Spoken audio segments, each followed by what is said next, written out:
Magandang gabi po, Luzon, Visayas at Mindanao. Hulyo pa, nakalabas ng Pilipinas si Alice Guo, ang sinibak na mayor na nasasangkot din sa mga iligal na aktibidad sa Pogo sa Bamban, Tarlac. Base yan sa mga dokumentong ipresenta ni Senadora Riza Ontiveros. Doon ay naka-reunion umano ni Guo ang kanyang mga magulang at kapatid, pati isang negosyanteng sangkot naman sa Pogo sa Porac, Pampanga. At nakatutok si Mav Gonzalez. Kung saan-saan pa pinuntahan para hulihin at silbihan ng arrest order, pero isang buwan na palang nakalabas ng Pilipinas si Alice Leal Guo. Base sa dokumentong ipinakita ng chairperson ng Senate Committee on Women and Children, bumiyahe si Guo noong umaga ng July 18, 2024 at dumating sa Kuala Lumpur, Malaysia pasado tanghali. Match na match po ito sa kanyang Philippine passport na ipa-flash ko ngayon. Maraming salamat sa NBI sa impormasyong ito. Patuloy ang pag-track nila kay Alice Guo. Mula Malaysia, tumuloy umano sa Singapore si Guo para makipagkita sa pamilya niya ayon sa source ng komite.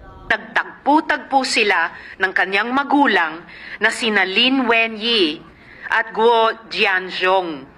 The couple flew in from China on July 28, 2024. Mistulang reunion sila doon kasama sina Wesley Guo at Cassandra Ong. Si Cassandra Ong ay kinokonekta naman sa ni-raid na Lucky South 99 Pogo sa Porac, Pampanga.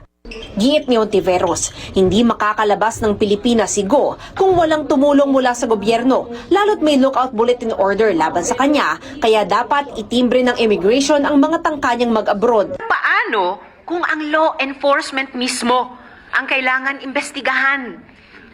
What if they drop the ball?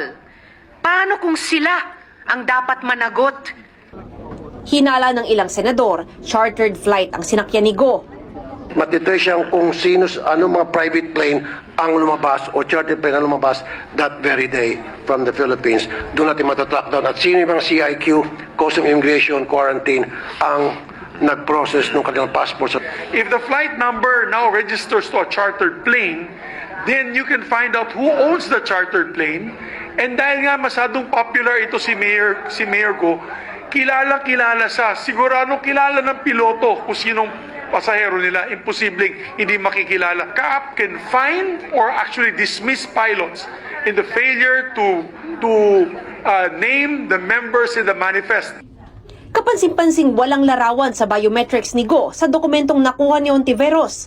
Kung i-enlarge po natin yung photo dun sa ipinakita kong slide kanina, hindi po na-capture ang image niya dun sa CCTV. So dumaan or idinaan siya sa spots na hindi mahuhuli kahit yung video image niya.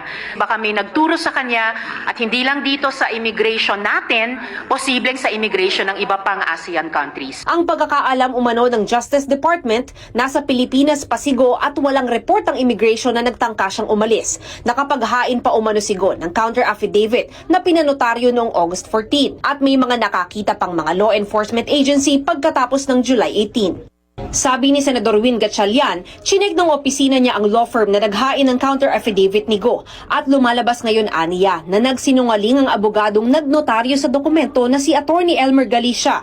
Si Guo Huaping ay pumunta sa kanya personally on August 14, 2024. So, talaga hong may pinagloloko ho tayo dahil parang lumalabas at bumabalik at despite na meron pong arrest warrant ay hindi ho ito pinapansin. Kinukuha na namin ng pahayag ang kampo ni Guo, kanyang law firm pati si Galicia, BI at Civil Aviation Authority of the Philippines o CAA pero wala pa silang tugon. Inaalam din ng Presidential Anti-Organized Crime Commission kung totoo ang impormasyon, habang nakikipag-ugnayan naman ng NBI sa mga counterpart nila sa Malaysia at Singapore para beripikahin ito. Para sa GMA Integrated News, Mav Gonzalez, nakatutok, 24 oras. Ayon kay DOJ spokesperson Asek Miko Clavano,